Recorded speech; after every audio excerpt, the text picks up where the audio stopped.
Next, I recognize Mr. Peter Shelley, Senior Counsel of the Conservation Law Foundation. Mr. Shelley, you're recognized.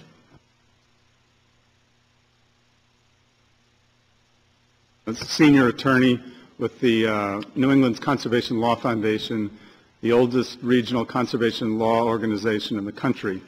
I've worked on federal fisheries primarily in the New England region since 1989, and I'm also a recreational fisherman.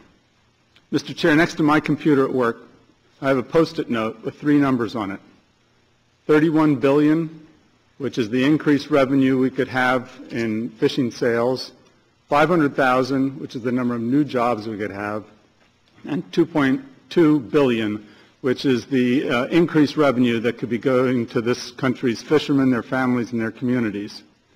But we have to rebuild the fish stocks to get to those numbers. Those are the results that rebuilt fisheries in this country could produce. Even if we only got to half of those numbers, I would submit that rebuilding fisheries would be an important strategic national objective. These were also the goals that Congress had when it overwhelmingly approved the Magnuson Act, Reauthorization Act during the Bush administration in 2006. To get to those goals, I believe Congress needs to do 3 things. First, allow the current law to work and the regional councils and the agencies to implement it. It's only just begun to take effect. Second, fund the act so it can work. I think that on the order of 3 times the current appropriations for the essential tasks of stock assessments, monitoring, and data collection would be necessary to actually improve the science, which we all want to do. And third, Congress could invest in our working waterfronts and coastal communities so that they will be there to benefit from a healthy, restored ocean and fish resource. From my New England experience, 4 of the bills before the committee today are aligned with those actions. The other 4, notwithstanding the good intentions of the sponsors, are not. The Coastal Jobs Creation Act, sponsored by Representatives Pallone and Pingree, is a great piece of legislation with broad public support. It will produce immediate jobs. The infrastructure and capacity investments that bill identifies are essential to our maritime and fishery future, and they will be repaid to the nation many times over. H.R. 594 should be supported by the committee and moved quickly.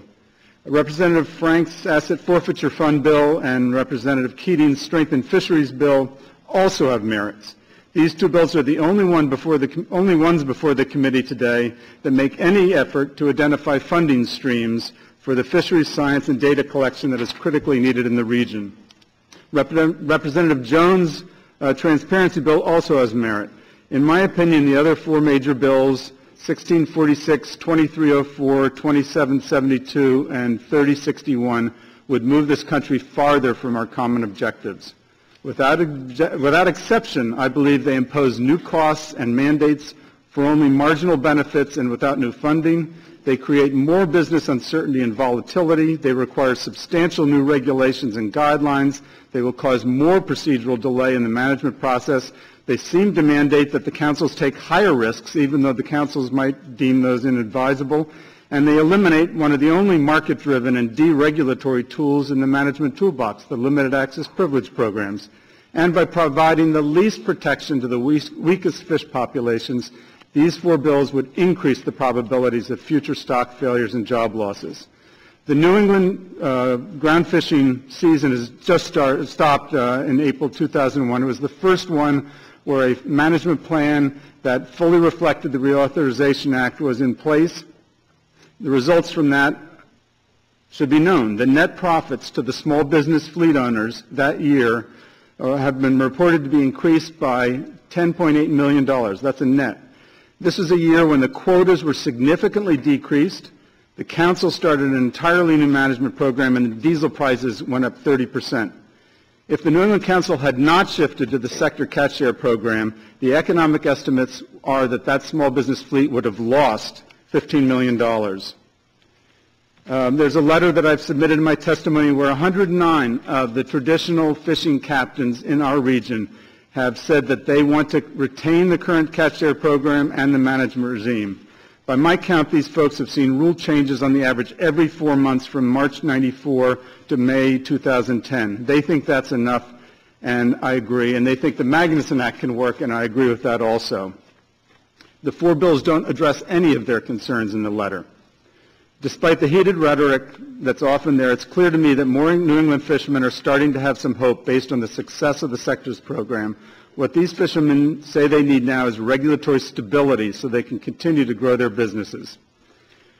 In 1996, Congress created a fishery management council system that many skeptics thought would not work. But with the right controls, we're now beginning to see it can work. The system brings regional and local values and local political accountability to these complex, multifaceted fishery decisions and management actions, and risks get adjusted for local conditions, and fish stocks become healthier. I urge this committee, in closing, to be tough on NOAA, but be fair, to trust the council system process and the agency with these tough management decisions without statutory micromanagement, and to fund them so they can succeed. Thank you, and I look forward to your questions. Thank you, Mr. Shelley. Appreciate your testimony.